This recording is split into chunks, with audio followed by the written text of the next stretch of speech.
Hey everyone, welcome to week 2 of Zealot. I'm so glad that you're tuning in. I'm so glad that you're joining us. I want to ask you a question. As you think back over the history of you, I want you to think about one or two of those moments in your life, one of those times that as you look back and you think about something you did or a path that you walked in life, that you can't help but ask yourself this question. What was I thinking? How in the world could I have done that? How did I find myself in that moment doing that thing, making that choice? I'm talking about the kind of stuff you never put on your dating profile. I'm talking about the kind of stuff you never advertise about yourself. I'm talking about the kinds of things you would never want your kids to even know about, much less repeat. What is that moment that you're thinking about? My little brother was on the bench seat of the pickup truck I was driving right next to me. He was sitting right next to me when I backed into the car behind me. That's right. I hit a car behind me. I backed into a car, and that wasn't even the worst move of the day. In the aftermath of that, I talked my brother into not telling my parents that I had been in an accident. I don't think I was a dumb kid, but it didn't stop me from being stupid from time to time. And it was just one of those moments where I thought that I could hide from it, I could get away with it, and I could cover it up, and I wouldn't have to face the consequences of what I had just done. Do you know the expression, the cover-up is worse than the crime? Man, did I learn that lesson the hard way.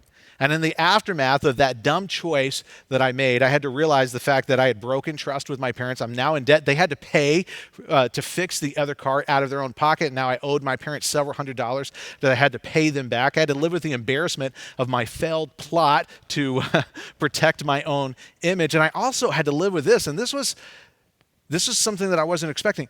I had convinced my brother to break trust with our parents, and I had to watch him face the consequences of that. And the details of your story and the details of your past are different from the details of my story and the details of my past, but I bet you have moments that you look back on too and you say to yourself, what was I thinking? Why did I ever make that decision? Why did I go with that choice? Why did I take that approach to life? We all have stuff like that. But if we really want to crank up the heat with ourselves, and if we want to get raw, and if we want to get vulnerable, we'll ask ourselves a question like this. What do you do? What do you do in the aftermath of being all in, only to find out you were all wrong? Now, some of you guys, you don't have to worry about that question because you're never wrong about anything. But for those of you who are humble enough, for those of you who realize, you know what, I get it wrong sometimes, this question can be scary. One of the reasons that this question can be scary, when you have to recognize, we have to admit to yourself or admit to others that, hey, I was all in on something and I was totally wrong about that. It's a ding on our reputation. I mean, one of the scariest realities there is, one of the most difficult things for us to face is, oh my goodness, when following the facts, when finding the facts cause us to lose face. That is a painful, painful moment. Some of us have been there. Some of you have been there financially. You had a financial approach to life and you were all in on that particular financial approach. And then one day it dawned on you that you were all wrong and you have a choice. Either you ignore it and you keep going until you are financially ruined, or you do the hard work to course correct. Some of us have been there. Some of you have been there relationally. You went all in on a relationship that you thought was going to give you all the things that you wanted, all the things that you needed. And maybe it was sometime later down the road. It was after you moved in, or it was after you got married, or it was after you had kids and you realized you were all in, but this is all wrong and you're left with a choice. What are you going to do? You're either going to ignore it or you're going to address it. Some of you have been there religiously, have been there spiritually. And in your religious approach to life or in your irreligious approach to life, you were all in and then something happened and you realized you were all wrong. Well, what do you do? And that's a scary thing. What do you do in the aftermath of that? Well, we have a few options. Here's option one. In the aftermath of being all in only to realize you were all wrong, you can become apathetic. And let me just share with you, from my experience, the people who I've met who are here, they're not bad people. They're exhausted. They're just exhausted. And maybe you can relate to that. Maybe you know what it's like to be just emotionally exhausted, mentally exhausted, relationally exhausted. And you're just at a spot right now where you're saying, I'm just gonna go with what works for me. It's so much easier to go with the flow than it is to follow the facts. I mean, maybe right now you would say, this is me, I'm this right here. And it's, you know what? It's easier to be on a happiness quest than a truth quest. And the way that this plays out in the life of people, believe it or not, can look very, very differently. Sometimes people who are here, when they've just become apathetic, it means pulling the ripcord, and they totally disassociate with any religious activity or any religious event, and they just run away. On the flip side of that, sometimes people, they're just apathetic and they just can't bear to deal with the fallout, so they continue to stay engaged, pretending as though they believe. And if that's you, if you can relate to either one of those approaches, if you feel like, you know what, I feel I was all in and I realized I was all wrong and now I'm just kind of apathetic. If that was you, there's a question I want to ask. And this is not a got you question. This is not a checkmate question. This is not a question designed to end the conversation. This is a question really designed to keep the conversation going. This is a light on the dashboard kind of question. Is it true? Is it true that truth isn't important? If you're going to approach life this way, listen, I just don't care. I'd rather just be happy than be concerned about what's true right now. Is it true that truth isn't important? I mean, come on, let me ask you this. If it's true, if you're living your life as though truth isn't important and you can just do whatever, I mean, if it's true that truth isn't important, then why does it bother you so much? Why does it bother you so much that you were all in on something and it turned out that you were all wrong? Come on, isn't it true? Isn't it true that truth is important to you? And you don't owe it to me and you don't owe it to anybody else, but you owe it to you because you are so valuable, because your life is worth so much, because you are worth so much. I think you owe it to yourself to at least know what the truth is. Well, there's another option. And the option is this, to become agnostic. And agnosticism isn't necessarily a bad thing. Everyone is agnostic about something. I wonder, hey, are my New Orleans Saints ever going to beat the Minnesota Vikings in a playoff game again? I don't know. All right. Everybody is agnostic about something. It is a part of the journey, but it shouldn't be the destination. I mean, for every single one of us in life, there are times we go, I don't know. I don't know what the answer is. And typically that's not a sign that something's wrong with you. That's a sign that your mind is turned on, that you're engaged, that you're trying to figure it out, and you just haven't come to the answer yet. There's nothing wrong with agnosticism or being agnostic about something, that's a part of your journey or part of my journey. But it really shouldn't be the destination. It's something that we should work through. When we say, I don't know, here's a big question, I don't know the answer, that's something we work through, not something that we settle in. But I've got friends. I've got friends who are living right here. They are camped out right here. I've got friends who are building their life on this. And maybe that describes you, or maybe that describes someone you know who you care about. And my friends who are there, who are building their life on agnosticism, it isn't because they despise truth, and it isn't because they're bad people. The reason that they're camped out on, the reason that they're building their life on being an agnostic is because they value humility. And if they were here, they would just say, you know what? It feels far more humble to say, I don't know. And it feels a little bit arrogant to say, I've become convinced. And if you can relate to any of that, I've got a question that I want to ask you. And this is not a gotcha question. This is a light on the dashboard kind of question. This is the kind of question that's offered gently to really just say, man, maybe it's worth looking again. Are you certain that certainty is wrong? Are you certain that certainty is wrong? Now, there's a third approach that we can take when we realize that we were all in on something that turned out to be all wrong. And it's this right here. Shift your allegiance. And this describes me, and this describes many of you watching. You realize that you were all in on an approach to life, and that was all wrong. And in the aftermath of that, you shifted your allegiance to Jesus. You changed your worldview. You changed your commitment. You changed your fundamental belief to match what you were convinced is true. But there are some of us where you're right here and you're thinking, man, I don't know. In the aftermath of being burned and my trust being broken and realizing that I got something wrong, I don't know that I could ever commit to something again. And one of the harsh realities of being burned and having your trust broken, it's not this that your trust is broken with this group or this thing or this person, but sometimes it can make it difficult for you to trust yourself again. And if that's where you're at, I just want to ask you this question. And again, I'm asking this not as a gotcha question. I'm asking this with the intent of being gentle. I'm asking this question as a way to keep the conversation going. Are you fully committed to never fully committing to anything again? And maybe a better question than that. Maybe a better question than that is this. Is there anything that's really worth your full commitment?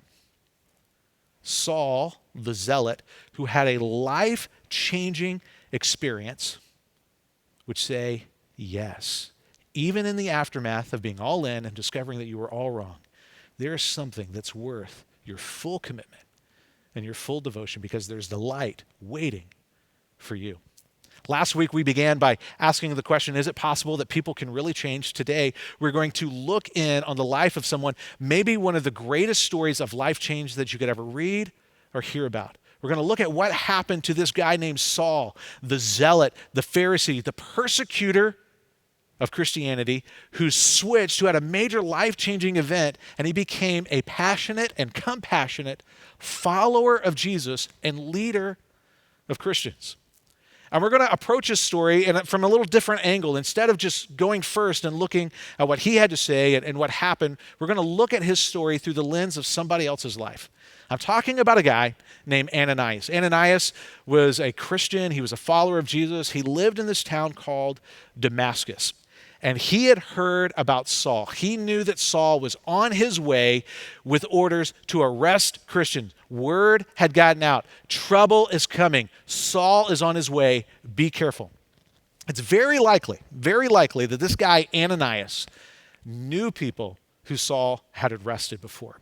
And even if he didn't know people personally, it's very, very likely that he knew people who had friends who had been beaten, arrested, or maybe even killed by this guy, Saul. And he knew to be careful. And Ananias was a guy, he certainly wasn't looking for danger.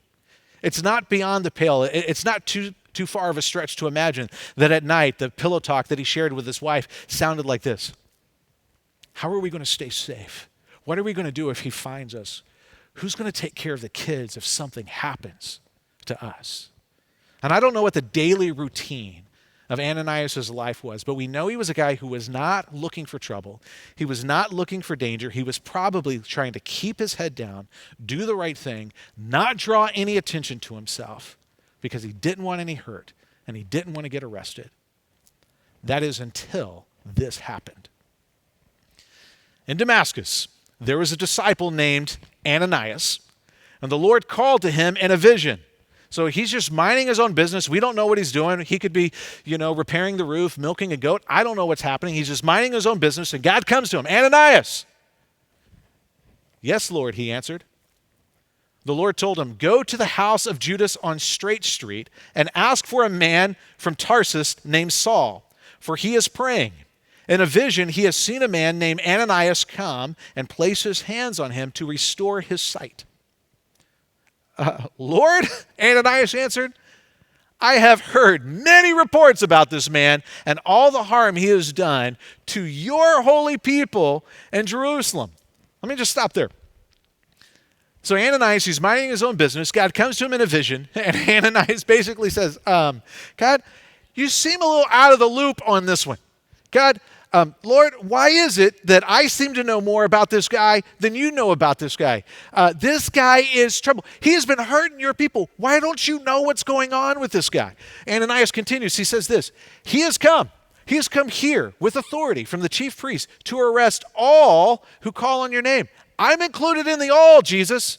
I'm included in the all there. He's going to arrest me. He's going to hurt me. He might even kill me. Are you paying attention? Are you aware of what's going on here? I want to let you in on a little something. This is not how you write fake history if you are trying to create a new religion. This is embarrassing. This is unflattering. The details that are included in here are not at all how you would write something if you're making it up, trying to create a new religion. This is exactly how you would write history if this is how it happened. This is full of unflattering details. Ananias, he's full of doubt. He's full of anxiety. He's even argumentative. God, I don't think we should do this. This doesn't sound right. Now, let's don't be too hard on the guy. His red flags are the same as my red flags. His red flags are the same as what your red flags would be. Imagine with me, if 10 years ago you're minding your own business and all of a sudden God comes to you in a vision and he says, listen, I need you to go to Afghanistan or I need you to go to Pakistan. There's a guy named Osama and he's praying and he's expecting you. That's a hard pass, Jesus. I don't think I'm going to do that. This is one of those moments that if Ananias obeys God, it puts him in danger. This is one of those moments that if Ananias, as a disciple, he follows what God leads him to do, it feels reckless. And yet, if he doesn't do it, if he doesn't follow, if he doesn't obey, he's going to miss out on an opportunity to share truth and grace with Saul, the zealot. And as you think about that heavy, heavy tension, I want to remind you of our series thesis. God changes people. We don't. God's the one who's in charge of changing people, not us. He changes people. We don't. And if you and I, if we want to be people of influence, that means we have to be comfortable not being in control. That means we have to be comfortable not being in charge. If you or I, if we were to avoid people who scare us, if we were to choose not to serve and not to share with people who scare us, if we were to choose not to love people because they intimidate us, yeah, that's a fear issue, but more than a fear issue, that's a control issue. The things that scare us the most are the things that we control the least. So this is what Ananias did. He responded with trust in the moment. He decided to follow God's leadership and to go see this guy named Saul and to help out. And there's nothing in the text, when we read Acts, there's nothing in there that makes it seem as though Ananias stopped feeling all the feelings of fear. Before he walked out of his house that day, he probably kissed his wife just a little bit longer. He probably hugged his kids just a little bit tighter. And he made his way to Saul. Now let's go back to this conversation that Ananias is having with God, or God is having with Ananias. And the Lord said to Ananias, go. This is important, go. This man is my chosen instrument to proclaim my name to the Gentiles and their kings, to the people of Israel. I will show him how much he must suffer for my name. Listen, it's like God is saying, Ananias, this is going to be a painful road for Saul.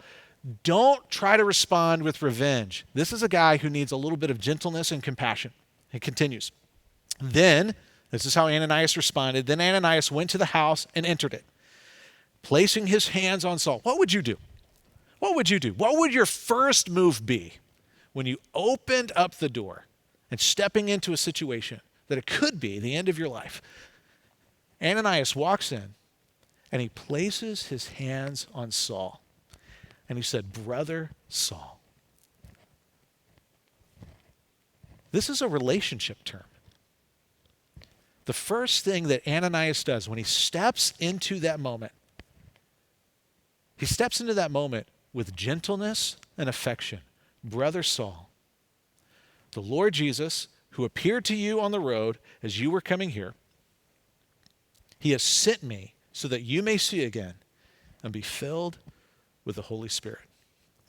Ananias stepped into that room, and you got this guy, this powerful guy, Saul the Zealot, who has the power, who has the authority to disrupt his life, to end his life, to blow up his family, to throw him in prison. And he responds with gentleness and compassion and kindness. He shows up with truth and with grace.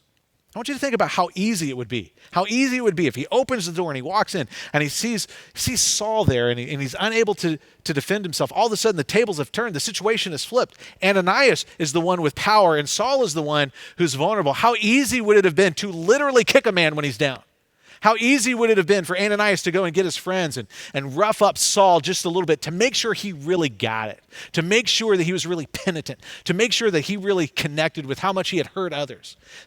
Just think of how different Christian history would be if Ananias had responded just a little bit differently. But when Ananias walked into the room, he responded the way that he did. I'm convinced it's because he was wounded by the wounds that he saw and Saul. So he responded with truth and with grace, with relational affection and kindness. Now, if you're not familiar with this story, if you don't know what happened just a couple of days earlier, you're probably trying to pull your hair out right now. You're thinking, what in the world happened? Rick, you're burying the lead. How did Saul end up in this position where he's just kind of a cowering mess in the middle of this room and he's blind and he needs a Christian to come help him? What happened? Well, a few days earlier, this is exactly what happened. As Saul, neared Damascus on his journey, suddenly a light from heaven flashed around him. He fell to the ground and heard a voice say to him, Saul, Saul, why do you persecute me? Who are you, Lord? Saul asked. So there he is. Maybe he's riding on a donkey or he's riding on a horse and he's knocked to the ground. He's confused. Why would he say, who are you, Lord? It's because he recognizes, even though he doesn't know who it is, whoever it is who's messing with him in this moment is far more powerful than he is, so he's going to be as respectful as possible. Who are you, Lord? Continues.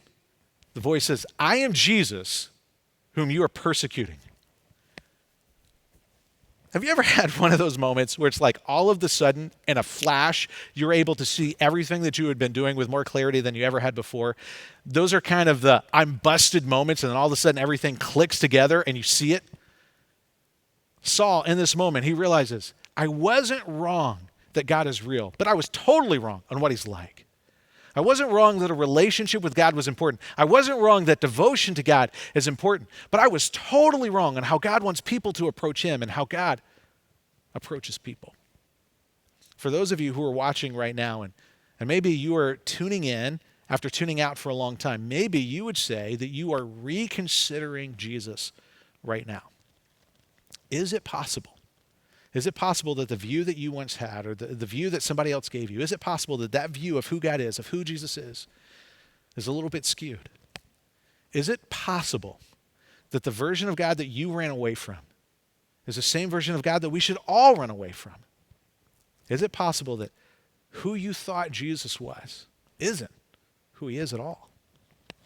That was the case with Saul. Jesus said, I'm Jesus whom you are persecuting. And then he goes on to say, now get up and go into the city, and you will be told what you must do. And the men, he wasn't by himself, the men traveling with Saul stood there speechless because they heard the sounds, but they didn't see anyone. And so Saul makes his way into Damascus. He's there at Judas's house, and then he and Ananias get together. It's a powerful moment, and this is the moment that changed all the future moments of his life. This is the moment that he crashed into the reality that he was all in, only to discover that he was all wrong, and he responded not with apathy, not with agnosticism, but by shifting his allegiance. Saul, this real person from history, Saul the zealot, the Pharisee, the fanatical destroyer of the Christian church, shifted and eventually not only became a follower of Christ, changed his name to Paul and was known as Paul the Apostle. That's just an undisputed fact of history. You're not really going to find any serious-minded historian who discounts that this happened. But if deep down, if you're a skeptic, kind of like deep down I'm really a skeptic, you might be saying, really? A blinding light from heaven, the resurrected Jesus comes and talks to him? I mean, clearly something happened to this guy that changed his life, but I don't know if I'm buying this version of the story. Really this? Aren't there other possible explanations? Well, there are a few possible explanations. One is maybe he made it all up. Maybe he made it all up. And sure, history is full of stories of guys who made up their, hey, God came and talked to me moment. But what I want you to see about Saul becoming Paul is this didn't happen in the solitude of a cave. This didn't happen in the deep, dark woods when he's all by himself. This happened in public. This happened in front of a crowd, and other people saw it too. Well, okay, well, maybe it was a case of if you can't beat them, join them. Sure, throughout history, people have co-opted religion for power and for prestige. The problem with this explanation is that Saul was beating them. He was destroying the church, and he had far more power. He had far more privilege. He had far more prestige as a guy who was attacking Christians than a guy who was joining Christians. When he shifted his allegiance to Jesus, he lost all of that. Well, there's another possible explanation. Maybe he had a major medical event, and this is the explanation that is most popular among academics who just dismiss out of hand that the supernatural or the miraculous is possible. And it goes like this. Maybe he had a seizure, maybe he had a major medical event and he saw this and it didn't really take place. Do you know anybody with epilepsy? Maybe you have epilepsy. I know people who I love who have epilepsy, and that can be shocking when it happens, when a seizure grips them. But I've never met anyone, and I bet you've never met anyone either, who fundamentally changed their life, who fundamentally changed their worldview because of a seizure, who willingly endured torture and abuse and mistreatment because of a seizure.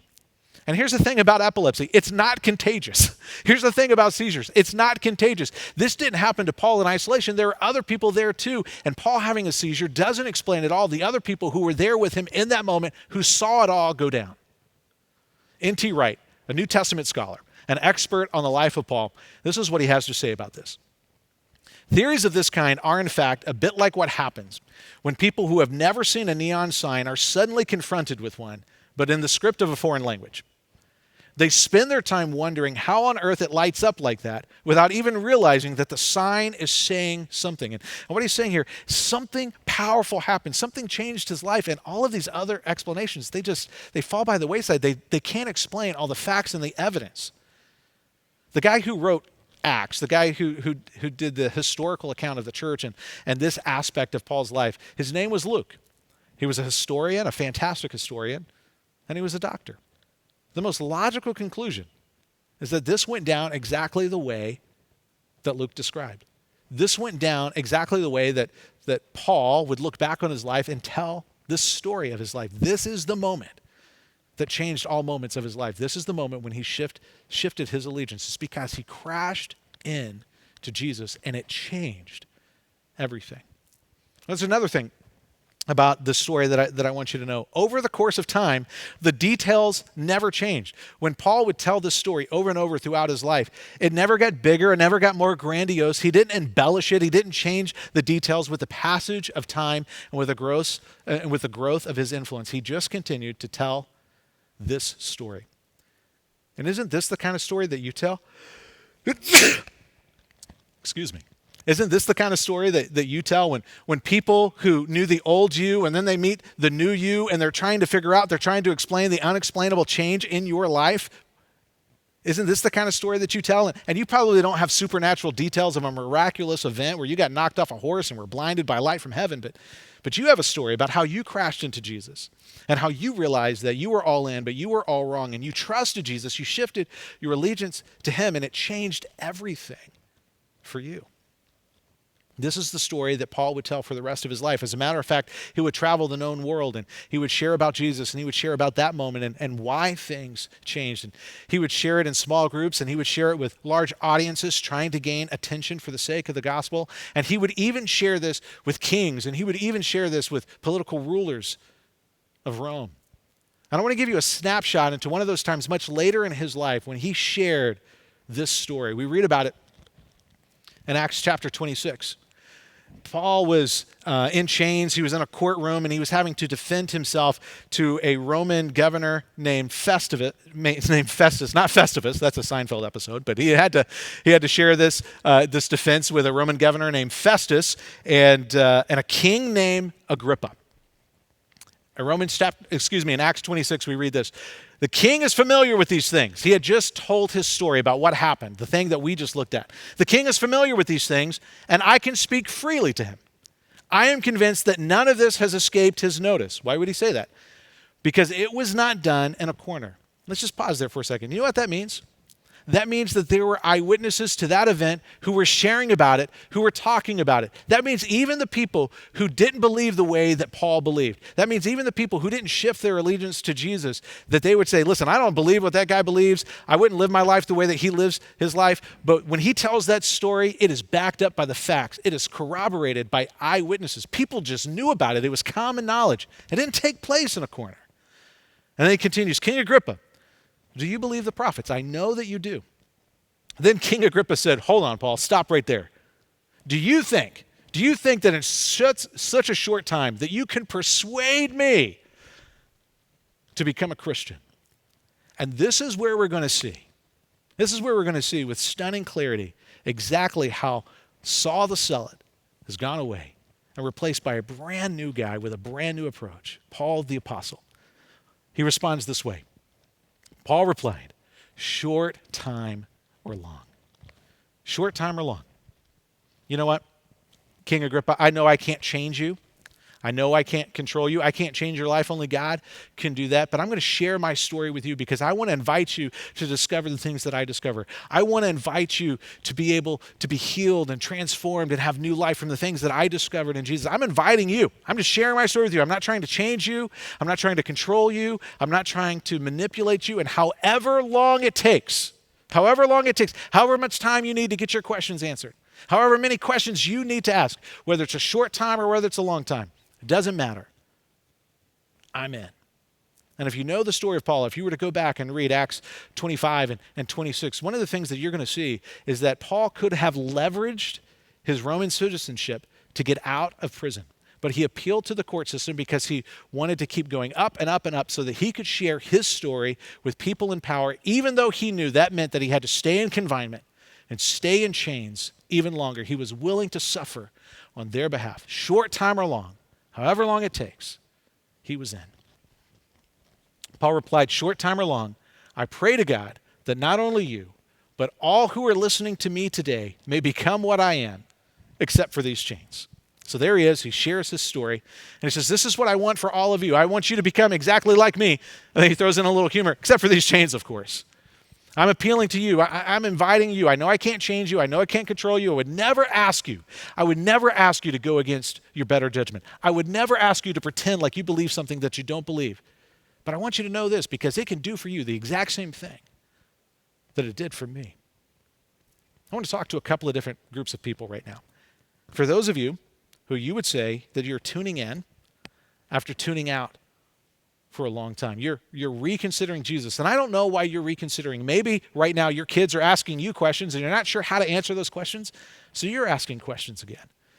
Or maybe you're trying to overcome a major transition in life, or maybe you're dealing with some heartache and you're just asking some questions. Maybe COVID-19 and all that's going on right now, it's just knocked you off the horse and you've got big questions that you need answer to. As you're dealing with this, I want to share with you some things. I want to encourage you. First off, just because you got it wrong doesn't mean that there's something wrong with you. Now, if you're in a place right now and you're beginning to think, hey, I was all in on an approach and I'm beginning to think that was all wrong, that's not a cause for you to hide. It's not a cause for you to feel any shame. There's nothing wrong with you. Sure, you missed the mark. Sure, you got it wrong. Our church is full of people who missed the mark and got it wrong. You're not dumb. There's nothing to be ashamed of. The invitation to you is Paul's invitation to Agrippa.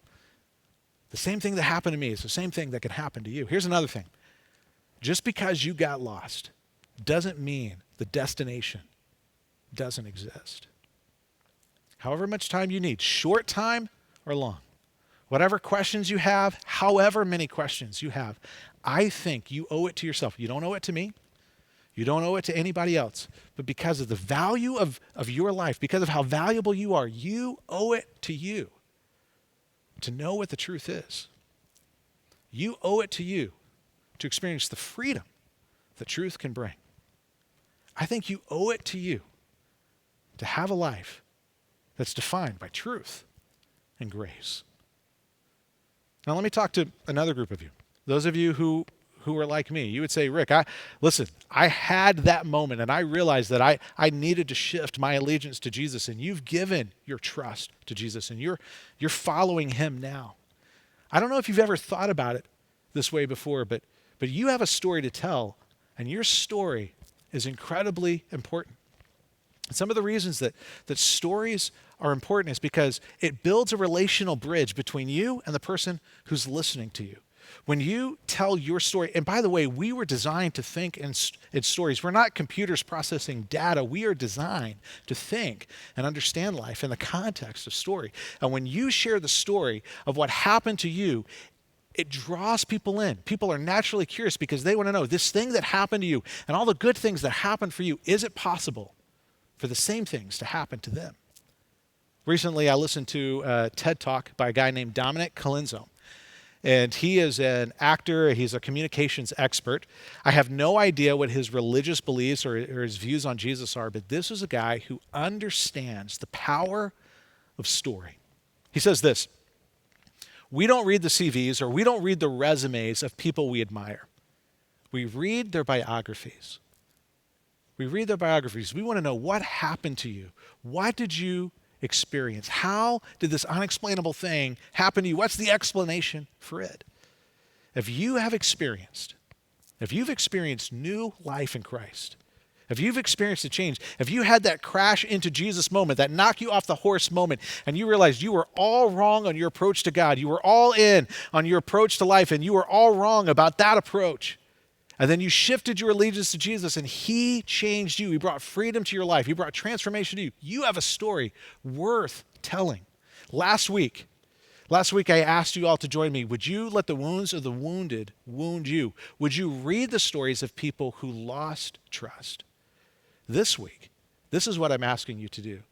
Would you begin to think about and would you begin to share your story of how and why you found trust in Jesus? And as you think about that, I want to give you a possible approach to how you can share your story. When you're telling your story, here are 4 components. Number 1, before trusting Jesus, I believed. How would you fill that in? Before trusting Jesus, before I became a follower of Christ, this is my view on life. This is what I believe. This is what I thought. I realized that I needed Jesus' win. What was it? What was that moment for you? Or what were the series of moments for you? The things that convinced me the gospel is true are, what is it that caused you to say, oh my goodness, this is real? What is it that convinced you? And then finally, here's how my life is different now. This is what's happened to me. This is why I'm different. This is the transformation. This is the new life that happened in me because of trusting in Jesus. So here's your assignment. If I'm talking about you, that maybe you would get together with the people that you live with right now, to talk with your spouse and begin to share your story. Maybe you jump on a Zoom call with the people in your life group and you begin to talk a little bit about your story. But how cool would it be? How amazing would it be if and don't do this too long. Don't write a book, but it's something that's short enough that people can read and they want to read.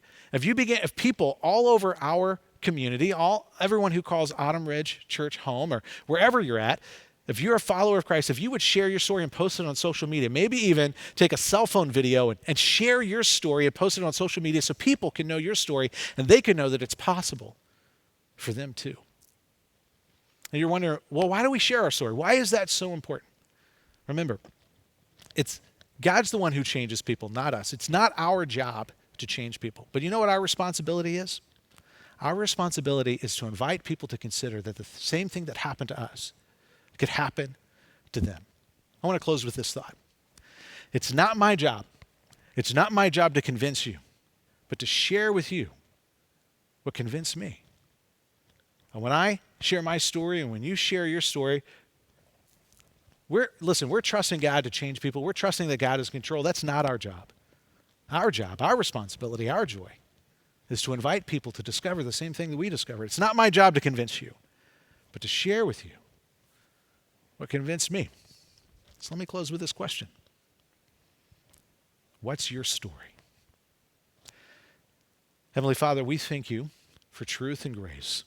We thank you that it's possible to be made new regardless of the missteps that we made in the past. We thank you that you love us, that you are gracious, and that you want to give us new life. And for those who are still watching and considering, I pray that they would be convinced because of you. And for those of us who have experienced it, help us to tell our story well so it's easier for other people to discover the exact same things that we've discovered. And it's in the name of Christ we pray. Amen.